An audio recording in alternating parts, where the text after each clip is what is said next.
Selamünaleyküm dostlar, xanlar və bəylər. Bugün 26 noyabrdır. Sübh səhər 6-ya 5 dəqiqə işləyir. Mən sizlərlə bir dənə gözəl mövzu haqqında bəhs etmək istəyərdim. Bu mövzunun adını belə qoymuşam, mülkiyyət. Nəysə bir insanı mı deyim, predmeti mi deyim,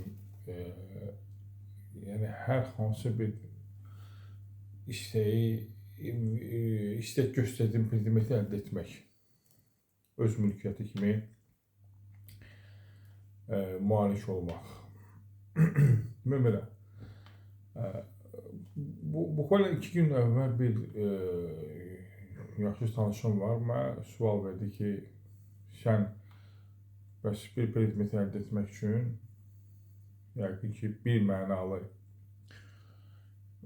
çalışırsan, bir mənalı, yəni əsas düşünmürsən də, yəni düşünürsən ki, bu mənimki olmalıdır və mənimki olacaq. Bu tərzdə mənə ifadə etdi. Mən ən azından belə idrak etdim. Bu səbəbdən də mən bunu bu misallı nümunə göstərərək sizinlə fikir mübadiləsi aparmaq istəyirəm və təbii ki, həmişəki olduğu kimi sizlərə bildirmək istəyirəm ki, mənim heç bir elmim yoxdur, elmi səviyyəm yoxdur. Sizin dərin elminizə sığınaraq və sizin ali IQ-zə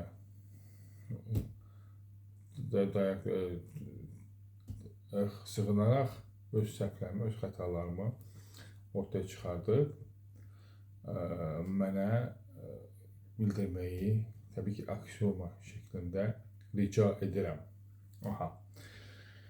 Demək, insan həm mənfəətşünasdır, həm özünü mühafizə edəndir. Diqqət edin, insan həm mənfəətşünasdır və həm də özünü mühafizə edəndir. Və təbii ki, hər bir şeyi, ən gözəl şeyləri əldə etmək niyyətində həmişə, hər zaman olur. Diqqət edin. Çünki mənfəətdir, mən hansısa bir mala, mülkə sahib olmaq istəyirəm. Müdafiədir, mühafizədir, hansı ki, mənə xətər dəyməsin, özümü qoruyum, maddi və maddi ünsürlərlə və mənəvi ünsürlərlə. Məsəl üçün, misal gətirim, daha da bunu təhlil edeyim, daha da xırdalayım. Məsəl üçün, bir oğlan, gənc oğlan, bir xanımı əldə etmək üçün o xanımı görür, o xanımın zahiri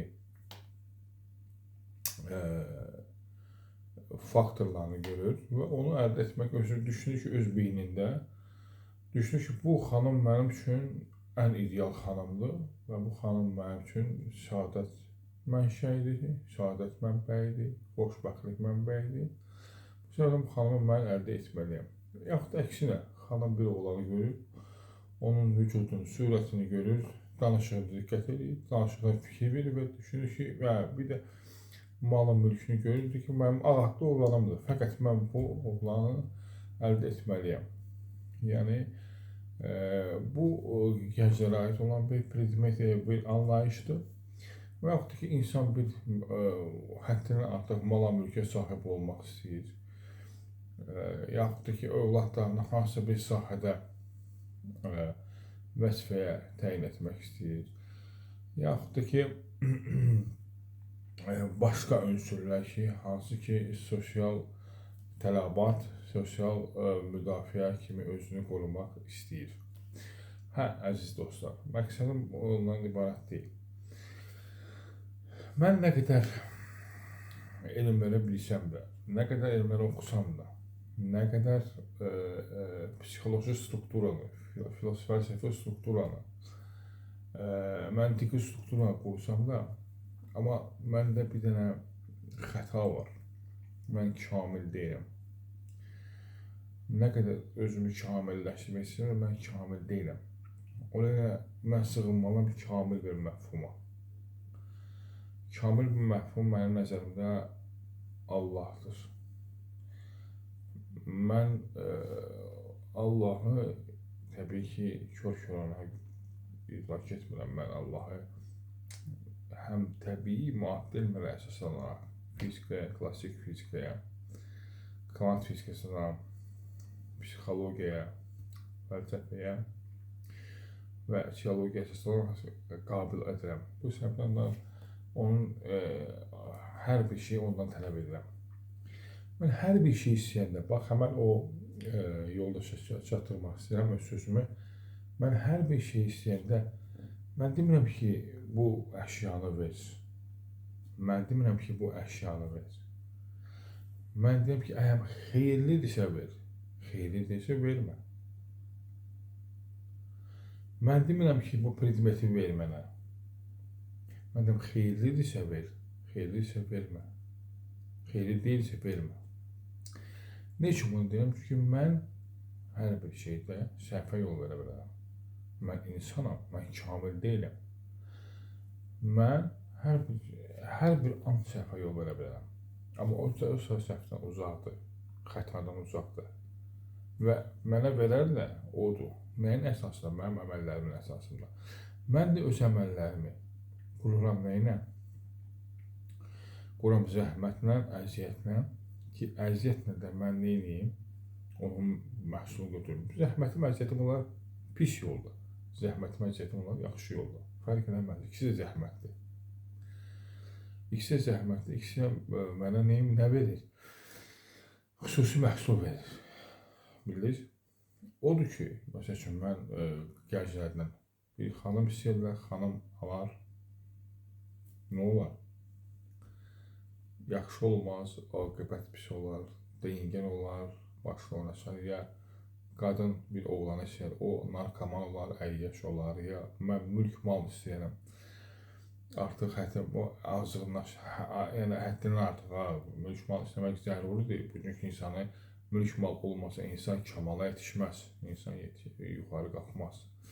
Yəni, elə bir şeylər var ki, elə bir mülk mal, mənim nəzərimdə mülk mal var ki, insan həddindən artıq azıra bilər, azğınlığa gətirə bilər. Yəni, insanı daha da pis vəziyyətə sala bilər. Təbii ki, bunlar mənim fikrimdir, mənə aiddir, mən belə düşünürəm. Ona görə mən sizə söhbətimin, bəhsimin əvvəlində bu söhbətləri deyirəm. Və yaxud da ki, övladı hansısa bir naqis bir sənətə, naqis bir şeyə qoymaqla düşünür ki, gəliri yaxşı olar, amma əslində baxasan ki, övladı təhrik elədi. Nəyə? Əxlaqsızlığa, narkomaniyaya, əyyaşlığa və digər mənfi, rəzil bir anlayışlara. Bu səbəbdən də mən həmişə deyirəm ki, İlahi, Bəqərə surəsi 216-cı ayə, sizin xoşuna gəlmək şeylərdə sizin rifahınız qoymuşam, xoşuna gələn şeylərdə sizin ziyanındasadır. O yüzden mən həmişə deyirəm, İlahi, mənə özün bildiyin kimi, özün necə bilirsən, necə məsləhət görsən, hansı ki mənim xeyrim olacaq, onları ver. Hansı mənim xeyrimə deyilsə, mənə əsla və əbədə lazım deyil. Odur ki, ağatlı oğlan axtarmaqla deyil, var dövlət axtarmaqla deyil, övladı hansısa bir naqış predmeti qoymaqla deyil, insanın kamala çatmağı üçün onun malı mülkiyyət olmalıdır. Mən belə düşünürəm, indi bu mənim öz fikrimdir, sizlərlə bölüşməyi istədim və sizin daxilimizlə öz səhvlərimi görmək üçün bölüşdüm. Təşəkkür edirəm sizə.